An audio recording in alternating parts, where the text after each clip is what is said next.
Wow. I'm a little bit in shock. I just always thought of myself as Puerto Rican, half Puerto Rican. I didn't think I was, my family was originally from Spain and slaveholders. Yeah.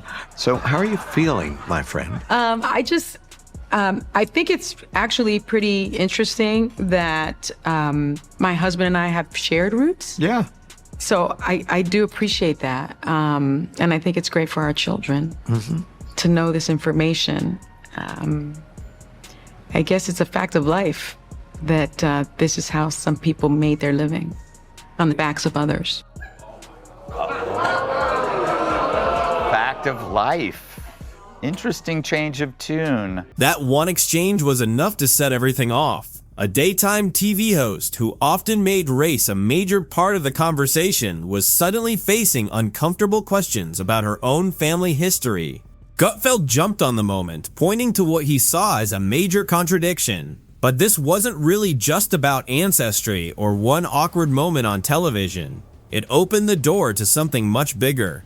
Joe Rogan soon entered the conversation, and what started as a tense exchange quickly turned into a much louder and more personal media clash. Sunny Hostin of The View finds out that this is fantastic, she is descended from slaveholders. Here's what she said when she went out on The View. Really reluctant to do it because I just sensed that there could be something in my family history that would be disappointing. But what I found out was that my mother's family, while they are Puerto Rican, they actually originate from Spain.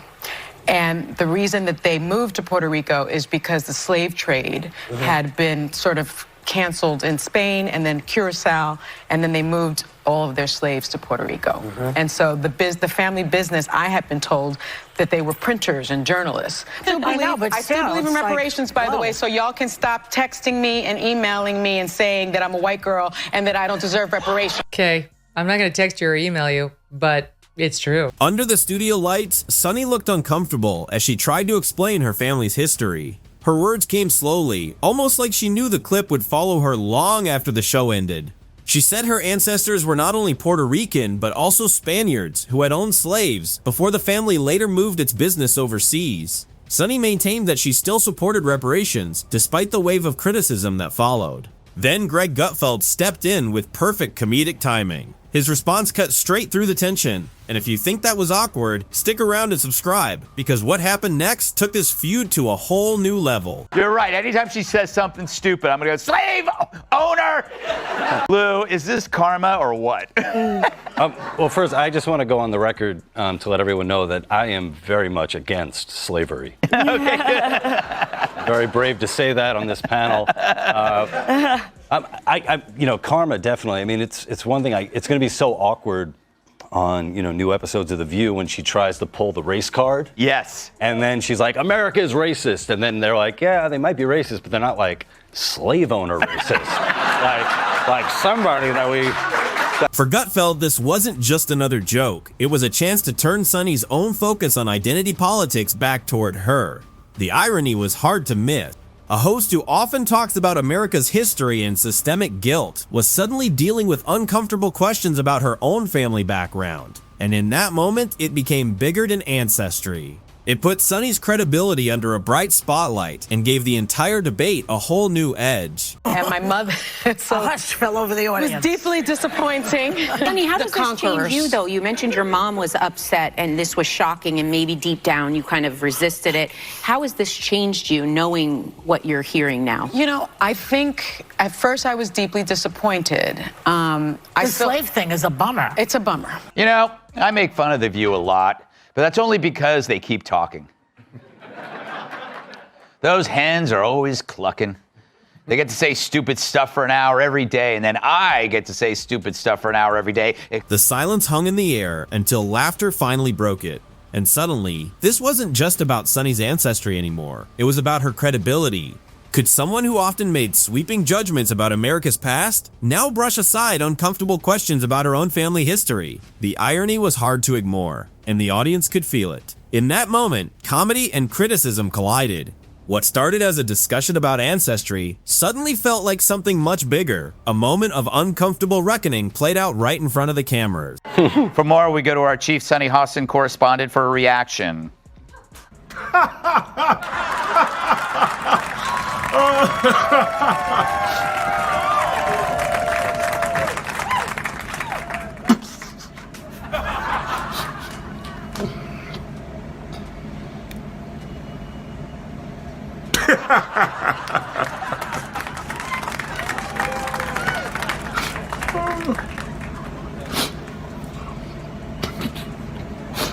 She is shaming descendants of this. Will she continue to do that when she is now one of them, Dana?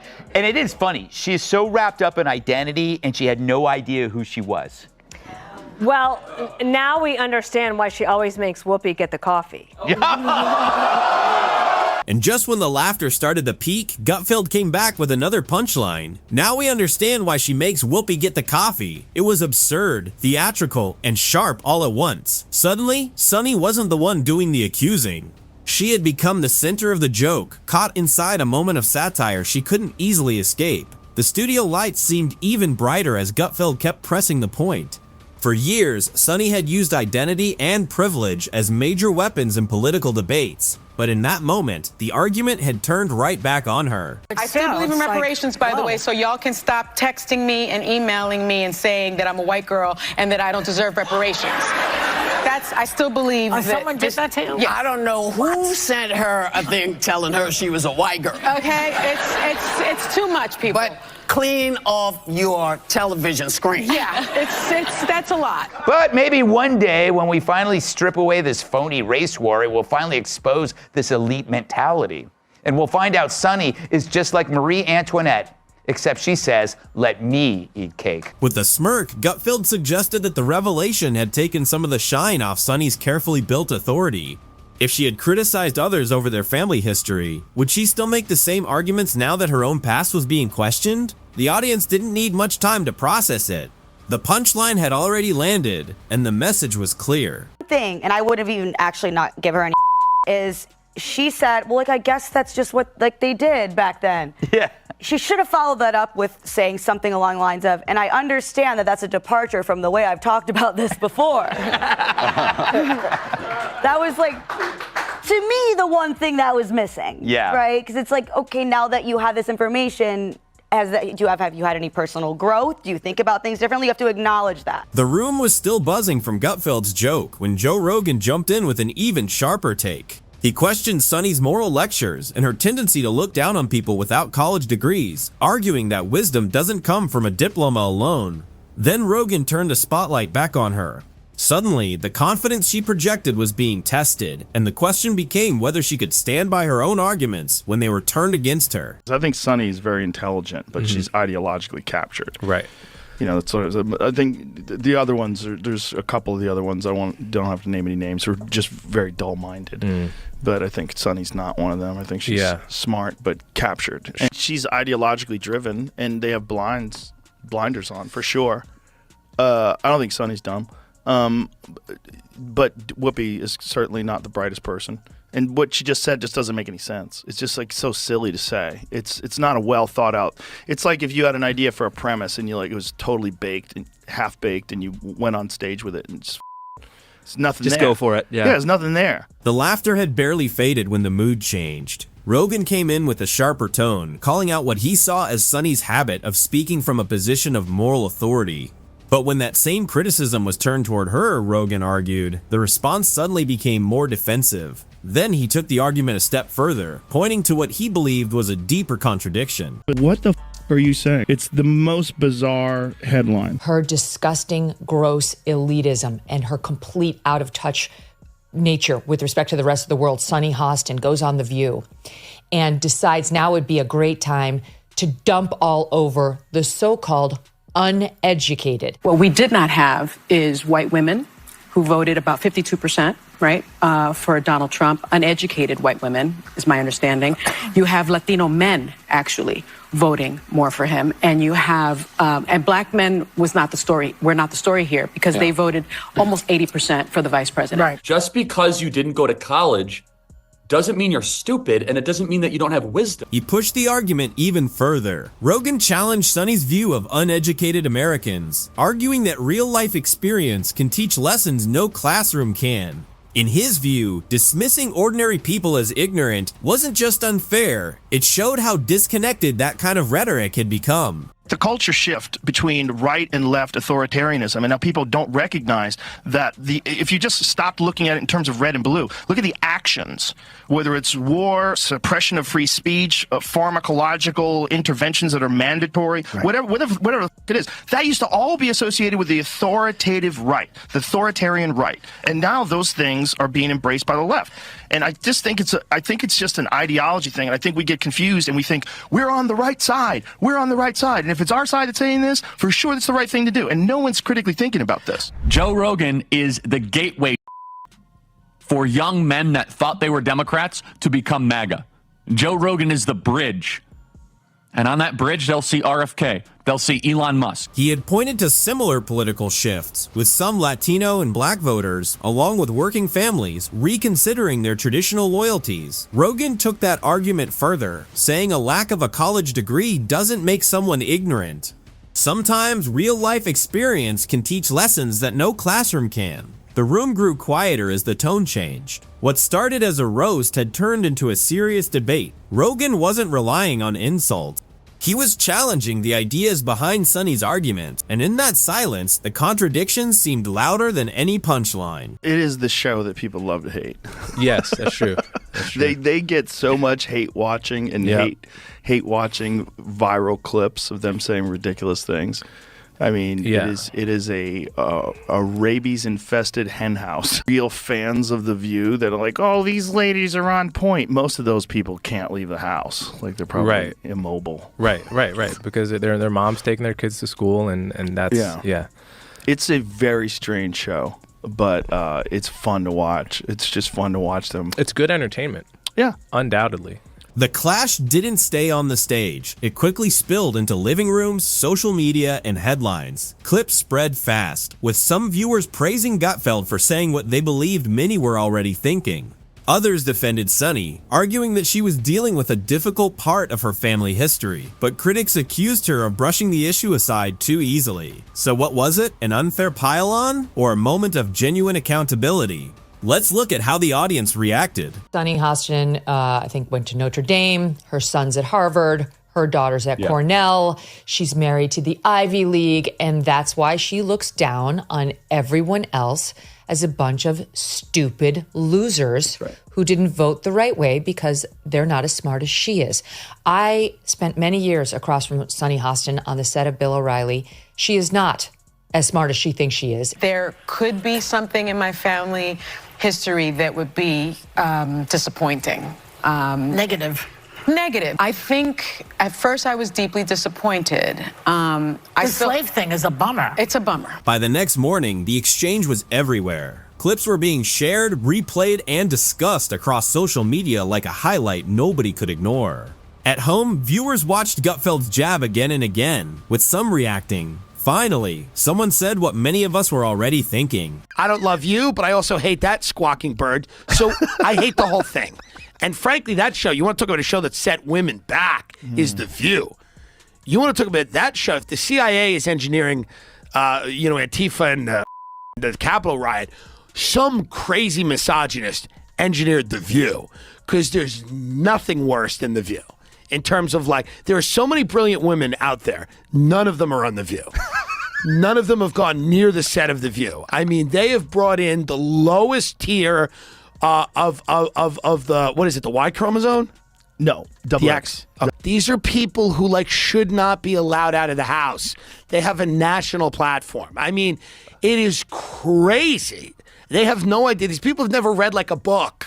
And there's versions of it. But the reaction wasn't one-sided. Some viewers defended Sonny, saying anyone hit with a revelation like that could struggle to find the right word. To them, it was shock, not hypocrisy. Still, the criticism was louder. Critics focused on her describing it as just a bummer, arguing that such a serious part of history shouldn't be brushed aside so easily. Soon, it became more than a TV argument. It turned into a cultural stress test.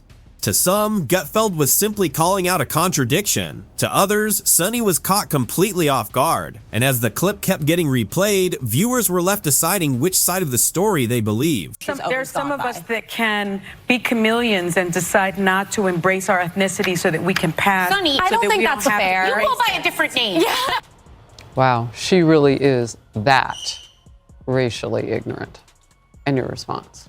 You know, it's not the first time, and it won't be the last time that the hosts at The View come after me, or that liberals come after me in whatever way. They can't stand the fact that a minority female would be a conservative Republican. By the time the clip reached cable news, the story had become much bigger. What started as a roast of Sunny Hostin was no longer just about one awkward comment. Now, commentators were asking a much deeper question. What happens when identity politics gets turned back on itself? And they look at what happened on The View is it's Democrats that are racist. These liberal extremists are the ones that are racist. They're the ones that think minorities are incapable of going to the DMV to get an ID to vote. They're the ones that are racist that say minority parents are incapable of finding the school for their children. Let's let independents, conservative Democrats realize that no, it's not Republicans that are racist. It's liberal Democrats that have done this for a long time, and I hope that really goes to the heart of what happens in the House, Senate, and governor's races coming up. I've always been grateful when people show you who they are. I don't want to think that someone is one thing and then you find out later, no, they really are the enemy. So there is a favor to be thanked for all of this. I know it can be harmful to your feelings, but at the same time, you know exactly where some of these people stand. The irony was hard to miss. Someone who often made race a central part of the conversation was now facing questions about her own family history, and the debate quickly grew beyond her. On one side, pundits argued that some liberal voices make assumptions about how minorities should think.